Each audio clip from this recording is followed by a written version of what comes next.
Shalom and welcome to 2 Minutes of Torah. This year is entitled Parsha Noach, loving the God of Braishit and loving the God of Noach. Ramban says that according to his analysis, the ark, as huge as it was not big enough to hold all the animals, and therefore it was actually a miracle.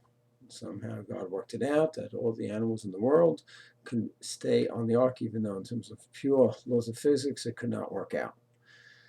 So he says, if that's the case, and 300 amos was not big enough, so make it 200 amos, 150 amos, 100 amos. Either way, it was a miracle. So he writes a line, which is repeated in other places as well. Hashem wants to limit the miracle.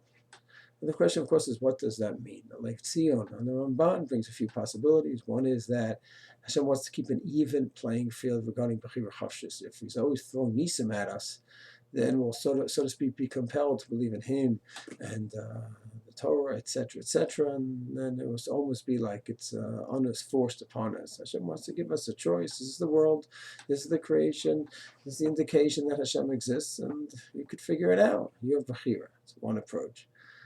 Another approach is mentioned that Hashem wants to limit Nisim. Why? Limit the miracles. Why?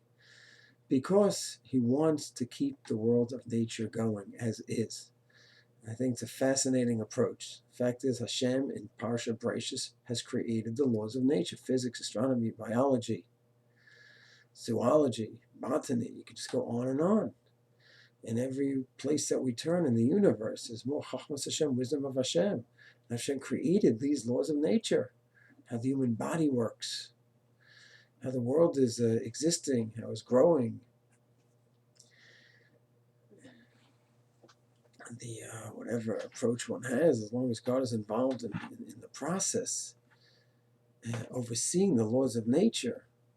One has a Big Bang, whatever it is, that's a whole nother discussion. But every single law of nature is filled with such incredible wisdom that reflects upon Chachmat Hashem, the wisdom of Hashem.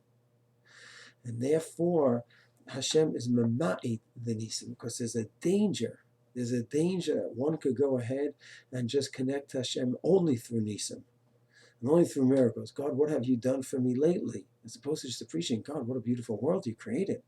What chachma, what wisdom, what beauty, and everything, and everywhere that I turn. Every area of interest, I could just spend 100 years in that one area. On animals, on the planets, the spheres, on gravity. It's endless. The expanding universe. Endless chachma and wisdom. And there's a danger that we could just focus in on the nisim, the miracles, and see God only through nisim, and not see through Hashem of Braishit. And then there's a further danger. Further danger is that a person could go ahead and even deny that there's something called nature, and simply believe everything is nisim. And we just get fooled in thinking that there's something called nature. And some great writers who have written many beautiful works, but also maintain that there's no such thing as nature. Everything is nisim. There's actually a fascinating book called Modern Orthodox Judaism, where he has a whole essay on this very point, where it's clear from all the Rishonim, the medieval philosophers, of course, there's something called nature that's overseen by God and willed by God. And then there are times that God suspends nature. That's what we call Hashgacha Pratit, nisim. It's a suspension of laws of nature, but there's a system called nature. And therefore, I think the rule is a very important one, that Hashem is mema'ik b'nisim. He tries to minimize the nisim, because Hashem wants us to appreciate Hashem of Braishit, the God, the creation, the creator of nature, Yotzer HaMa'orot. And then, of course, he wants us to appreciate God through nisim as well, the God of Noach, where God suspended the laws of nature. And we should not go ahead and ever ignore either one of them. We should doubly appreciate, equally appreciate the God of nature, Yotzer HaMa'orot, and the God that suspends nature, Habocha Bo Yisrael B'Yava. Shalom.